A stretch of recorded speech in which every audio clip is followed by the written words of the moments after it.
Hi everybody, it's Danny with Funukulele Projects, and I have a really fun project right here. This is a 1920s to 1930s era Kamaka. It has a wonderful story behind it. This actually is part of Jason and Patrice's personal collection, the owners of U-Space. However, the way they got it, from what I understand, someone they know, I think it might have been a neighbor or something, contacted them and basically said, hey, you know, you're into the ukulele stuff, right? Because I have this instrument that's been in my garage for about 30 or 40 years and wanted to know if you would take a look at it and see if you have any interest in it. Well, that instrument is this Kamaka. Now, before I had met Jason and Patrice and started working with them, probably about a year before that, they'd had a luthier take a look at this, and it had two big cracks, and he glued the cracks. Actually had four cracks, or two other in the back. And he glued it, but that's all that was done to it.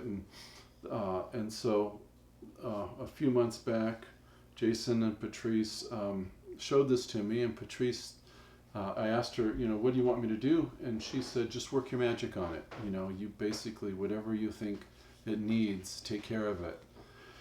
And so that's what I did. And so what the project involved was several things. First off, while the luthier had glued the cracks in the back and the front, and there's one spot where he put a tiny sliver of wood in, but did nothing to match the color for the to the coal around it. And then on the top, this one crack here, it actually goes underneath. It goes, I should hold this like this. It goes underneath the soundboard, and now I'll show a photo of that. He just put, basically his repair was just putting cyanoacrylate on the cracks and stabilizing them, and that was the extent of the repair. Jason had put peg heads onto the instrument, which are a geared tuner that fit into, you know, the holes. It takes a tiny bit of adjustment of the hole, but it's something that if someone wanted to remove and put you know, friction tuners in, they could, but the peg heads work real nice. The bridge was a little bit loose. That was, you know, it's pretty often the case with these real old instruments. And in this case, I needed to remove it anyway because of the issue with the crack that went underneath the bridge, because the soundboard was not stable. This crack, just the tiniest little bit of pressure and you could make the soundboard dent in. And so I had to take care of that. In addition to that, the soundboard was not level underneath, the soundboard wasn't level underneath the bridge. So the bridge was, you know, pulling off of the soundboard. Now, I mentioned in my last video that I talk more about, you know, what the purpose of a bridge plate is. And the bridge plate does a couple key things. One of the main things it does is it makes sure to be a brace for the bridge. And what I mean by that is by putting a bridge plate under the soundboard, it makes sure that the soundboard stays flat in relation to the bridge. It basically protects the integrity of the glue joint. And then it also tightens up the sound of you can say it tightens up the tone a bit if it's done properly. Now, in the case of this instrument, like if you go back to my Lyon and Healy restoration video, you see that in that case I actually the soundboard on mine, not my wife's, but on mine was so warped that I'd used carbon fiber for the bridge plate. In this case, I didn't. I used spruce, but I had to make it oversized. And the reason I had to make it oversized was because of these cracks. I needed to stabilize the cracks because they were so old, and the way they were worn, they were glued, but they weren't glued that great. In addition to that, I also made a very thin cleat. It's about this big, actually. It's pretty tall. I might have a photo of it that went here, but I shaved it down very, very thin. It's almost like a little mini, you know, skin cleat brace patch, so that it really wouldn't affect the tone, but it would stabilize this instrument along that crack that was so weak. This crack wasn't too bad. this instrument was missing, where was it? Down here. There are about 4 pieces of the rope binding that had come out. And remember when the instrument I showed when in my Favia restoration video, I showed an old anahu, and I alluded to another instrument that needed the koa, hand cut, light and dark, sapwood, heartwood, koa rope binding. This was the other instrument.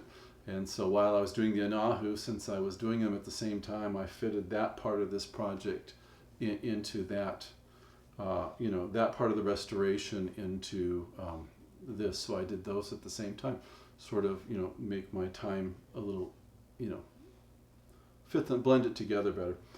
Some other additional things is that this had been repaired over the years. The soundboard had sunk in, and some sort of epoxy was used here to fix the shrinkage, and it was used over here too. So I used cyanoacrylate to raise the finish up a bit so it doesn't have this harsh drop right down to the rope binding, because then the rope binding could chip out. In the back here, there's just gentle dips where the cracks were, but with the person that repaired the cracks, when he was done, it looked like that. The soundboard went like that. It was very sharp on both sides. So this one went like this, and then from here, from this one, it went up like that again, and then on the other side, it went up like that. So the back went like that. And so I very carefully filled that area and then leveled that, I filled it and I cleaned it up. I made sure not to go through the original, I didn't want to get into the wood. I didn't want to go through the finish because I didn't want to change the original pina of this very, very old koa. And so that's what I did to work on this instrument. And I forgot to tune this before the video. Let me see how this is doing. It is a right-handed instrument.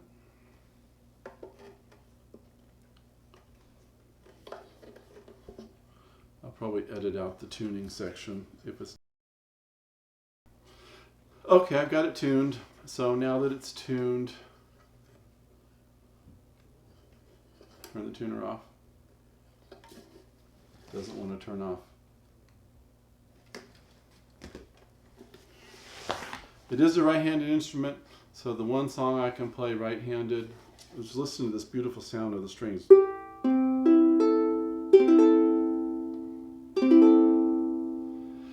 When Jason played it, he said, it always had the low end. Really has a wonderful sound with that C. He said it always had the low end,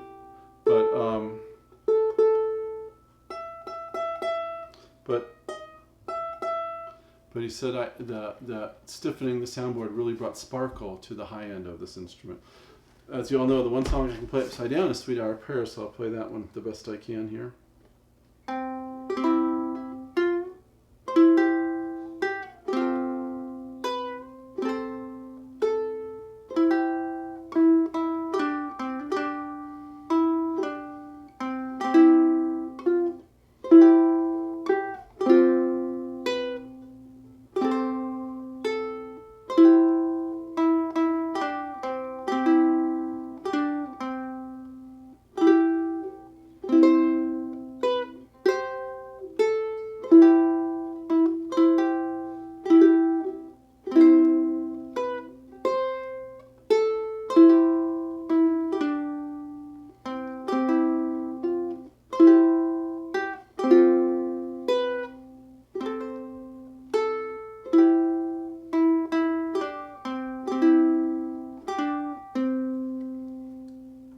It is just such a beautiful sounding instrument. I cannot express what a joy it is to play instruments that were made in the 20s and 30s. Instruments that were forgotten about and just left till they were almost ready for the junk heap, and then play them when they have life again. This is probably one of my favorite things with ukuleles, is getting these old instruments and giving them a new life. This one is part of Jason and Patrice's permanent collection. Yet, being the kind of people they are, they're just so sweet. When I was done with it and they played it a bit, they said, we're not having any gatherings right now, so why don't you, some of the people that you know, why don't you take it, let some people play it. Not a lot of people get to play, Kamakas from the 20s and 30s, and so that's what I've been doing. I've been having some friends play it, and everyone that's played it has just absolutely loved it. One friend was like, I want to buy it from them. I said, they're not selling it. Anyway, this 1920, I know it's a 20s to 30s era Kamaka because of the decal. And that was the era, 20s and 30s, that Kamaka had this decal. So the only other thing I did, I did. I leveled the frets and profiled them. Someone had taken a rather rough file to them at some point in the past, and so I cleaned that up a little bit. But other than that, I just left it looking. I did have to clear coat it. I forget. That's one other thing I did.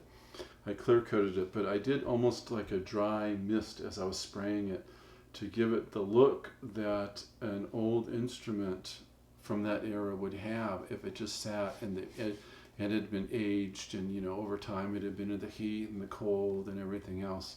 And when I was done with it, this is what we ended up with. And I have some photos of it, and I'll show photos of the project. Well, by the time this video comes out, you will have seen the photos because I would have put them in the video.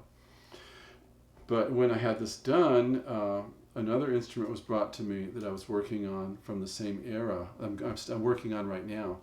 And when I showed Jason and Patrice the finish, you would think that they were the same. The only difference was this was sprayed by that time, like within a week prior, and the other instrument is from the 30s and hasn't been sprayed since. But it's just because of the way I approached the cleanup and restoration of it, so it doesn't look like someone just worked on it. It's a wonderful instrument. If you can ever get a chance to play an old Kamaka or other type of instrument like the Favia Teardrop or Lion and Healy Camp Ukes or the Regals of the era, by all means do it. There's just a sound that they have that you just don't get with modern instruments. Really fun ukulele project. Thanks for watching. Stay safe, stay healthy. I'll see you in the next video.